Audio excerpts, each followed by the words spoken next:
What's up, everybody, and welcome back to another video from the 10-7 MMA channel. And today's video is about arguably, well, not arguably, the greatest mixed martial artist star in the history of the UFC. Not greatest fighter necessarily, but the biggest star for sure. I think that's still pretty much undisputed. That is Conor McGregor. And the reason why I wanted to make this video is obviously Conor's been through a lot in the last year, in the last 6 months, even in terms of his trial. We've seen him go seemingly down a bit of a downward spiral in terms of his partying, his behavior. We saw when his movie came out last year, there he had done some interviews, in particular one with Jake Gyllenhaal, where he seemed particularly strung out. Again, this is just theoretical. I don't know exactly if he was on something or what the truth of the situation was, but that definitely caught a lot of people's attention. Now, the reason why I wanted to make this video is just to call to attention exactly what's been going on and just letting people know that I know sometimes people are almost laughing at the situation. You look at Logan Paul and Jake Paul, they made a video, which I'm going to show in a second, where it almost has like comedic music and they're joking and laughing about his state of mind. But I just wanted to bring it back to a more human place in terms of what's been going on. And this is very serious. I truly believe Conor is in a tremendous amount of trouble right now. And say what you will about his financial status. Some people, I actually think he might be in financial trouble. But putting that aside, for a lot of folks, I almost think they think it's funny because they think, oh, well, he's set for life. He's loaded and he's going off the deep end, but he's all good. I actually look at it completely differently. Now, there's one of two scenarios in terms of the financial status. One, he is fine. Okay, so he's still got, well, more than enough money beyond his living means and expenses. That's one option. And by the way, that's not a great option. When you have means, if you are in a position where you have excess cash, excess funds that you can use to party and do all these things, I think it's worse, to be honest, especially if you're battling a drug addiction, which I believe he is just from his behavior and the way that he can't seem to control himself in situations where you would 100% want to be sober. We're going to show those clips in a second. The second option is that he is in financial dire straits right now. I believe this is more likely to be the case for a number of reasons. Number one, he's had a lot of sponsorships pull back. Number two, after the trial. Number two, I don't think that he just is sitting on a ton of cash. If you look at, I've said this before in other videos, if you look at the way he lives his life, look, I can tell you just from growing up, and my dad is very much into finances, investing, and he has hammered home this idea to me over and over and over. And it has nothing to do with how much money you make in terms of your net worth, your financial success or lack thereof. It's actually more about how to allocate funds and resources that you acquire. Are you saving? Are you investing? Or are you blowing the money? And to me, when I look at Conor from afar, and again, I could be wrong, and I hope I am, but if you look at him from afar, it seems as though he's making extreme purchases on a regular basis. On top of that, these purchases are depreciating assets. I mean, you think about customized jewelry, a Lamborghini yacht, and moreover, they have massive amounts of maintenance costs. So anyways, this is going a bit on an aside, but also slightly part of the equation, which is that I think Conor is in a lot of trouble. And in one way or another, regardless of the financial position, because I think both positions are going to be a problem given what's happening. I think he is suffering from a debilitating drug addiction right now. And we're going to start off by showing a couple clips. First, I want to remind you guys of Conor McGregor of old. Conor McGregor back in the day when he was just on point, he was sharp, he was smooth with his words, and he was a force to be reckoned with on the mic. And this is going back, God, I don't even know how many years. It says 8 years ago. It may have even been longer than that. But just check this out, just a refresher. This is the presser with Eddie Alvarez. And the reason why I'm specifically showing this one is because last week he was at a press conference for BKFC, also with Eddie Alvarez. He's actually promoting Eddie Alvarez. But just listen to the way he talks here, old school Conor McGregor. And the Irish, we built this damn town. I'm saying serious.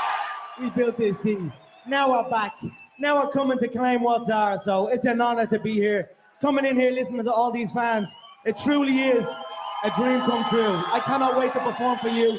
I'm going to take out one of your own. I'm going to cash your own money. But make no mistake, it's all love. The Irish love New York, and I'm honored to be here.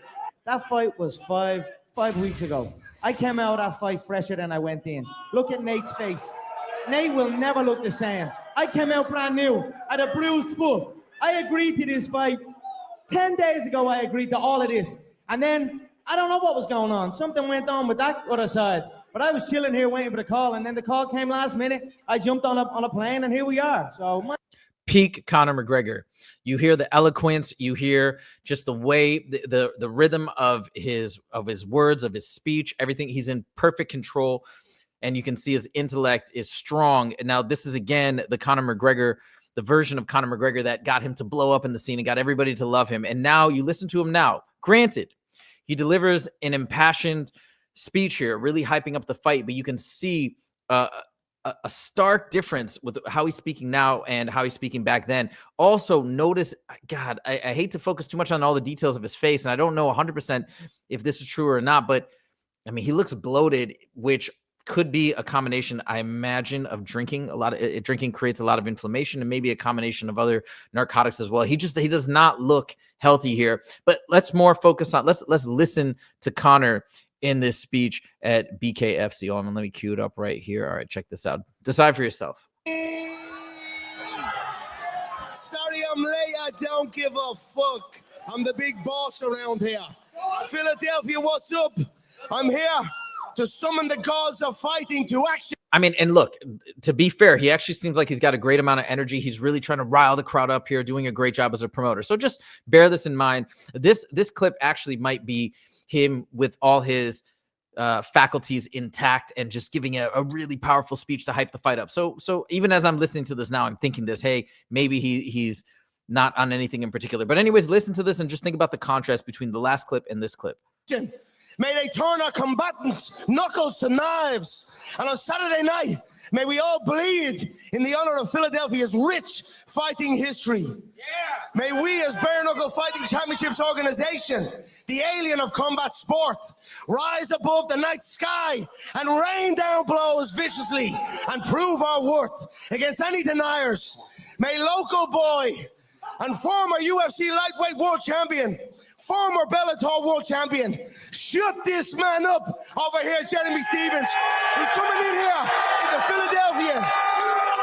The more I listen to this clip, I'm actually a bit more impressed than I was earlier. I thought maybe this might have been enhanced by certain narcotics, but the more I listen to it, I don't know. It's actually a pretty good delivery, and it does hype the fight up. I want to move on to the next clip, which is really troubling in my opinion. Now, this is during the presidential inauguration, when he was hanging out with Logan Paul and Jake Paul, the Nelk Boys, a bunch of other celebrities.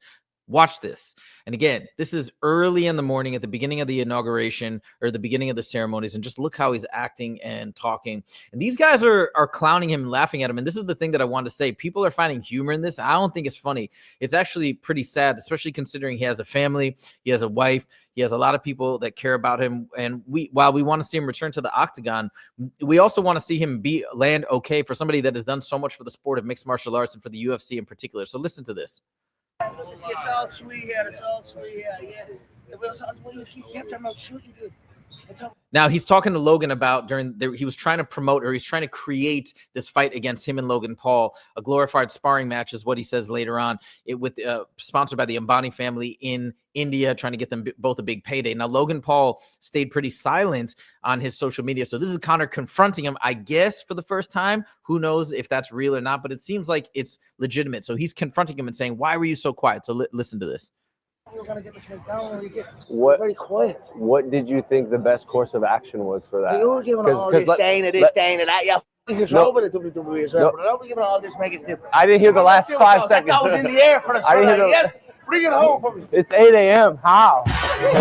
So again, they're laughing. They're saying it's 8 a.m. That's a problem. Like the way that he's acting, the way that he is blurring all his words together. Why at this time in the morning? This is in Washington, D.C., I believe. What is he doing?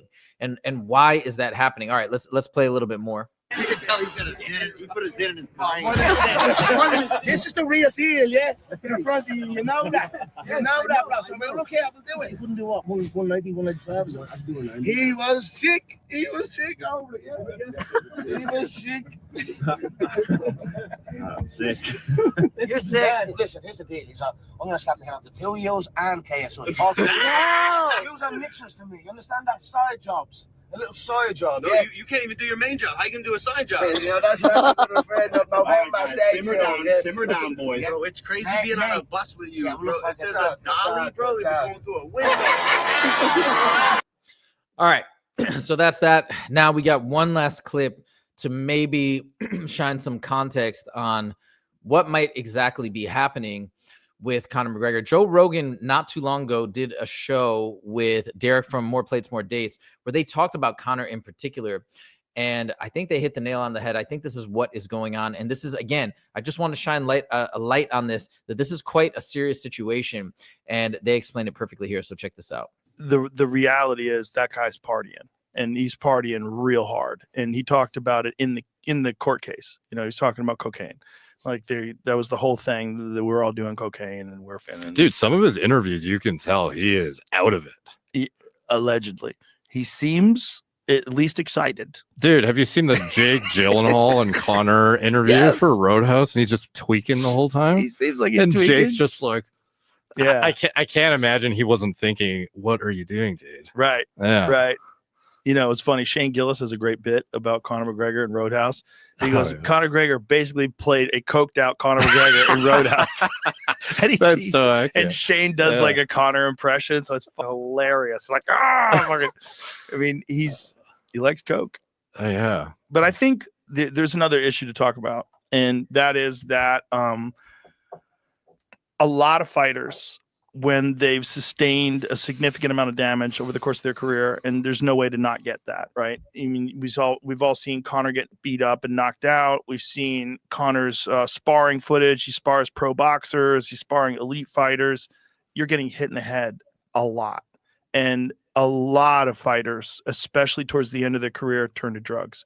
And I think there's probably like a constant state of discomfort that they live in, where their dopamine levels are offed up, their cortisol levels are offed up. Their bodies just, you're not supposed to get punched in the head 1,000 times a year. It's just not supposed to happen. And that's the reality of consistent training. So if you think about consistent training, like say if you and me are sparring and we meet at the gym 3 times a week and we spar 3 times a week. And so let's say we spar 5 rounds 3 times a week, 5 rounds of 5 minutes each. You might hit me 15, 20 times a round. And then we're doing that 3 times a week. And we're doing that over and over and over again.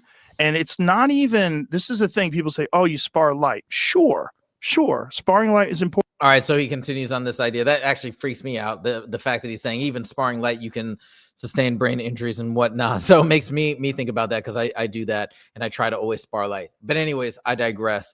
The main point is I think this sheds light on what's going on, and it's not funny. I think that we look at Conor as a bit of a character, a bit of a humorous person, and I don't know what it is about society. Maybe watching this downfall for people, there's that sick psychology that I think a lot of people have. You love them on the rise up, then they get established, they become this superstar, and then people start to lose touch with that person. They're so wealthy, they're so famous, and then you want to see him fall, and now he's falling. And I think this is part of the reason why people are laughing about it and relishing in it almost, it seems like to me. But this is actually very tragic, especially that he's a family man, especially that he's trying to resurrect his career. And it seems like he's dealing with a tremendous amount of demons. He looked very unhealthy to me in that BKFC presser. He looks bloated. He looks like he's inflamed. I don't think he's training. Dana White saying he might be coming back in September of this year. I don't know what's going to happen. All I wanted to say is I hope people watch this and take a moment to think about this. And this is a guy that whatever you may think about the things that he's done, he has been probably one of the most pivotal pieces in terms of pushing the UFC forward. And I guess if you are close to him or in his circle, I wish you the best of luck in helping him. I don't even know how to do that, because I imagine the person himself, Conor himself, must want to seek help and must want to improve on his own. And I think that's a really difficult thing with addiction. But anyways, I just wanted to put this on everybody's radar. Let me know what you think. Do you agree? Do you disagree? Do you think I'm blowing this out of proportion? Let me know your thoughts in the comments. Thank you guys so much for joining. We'll see you in the next video.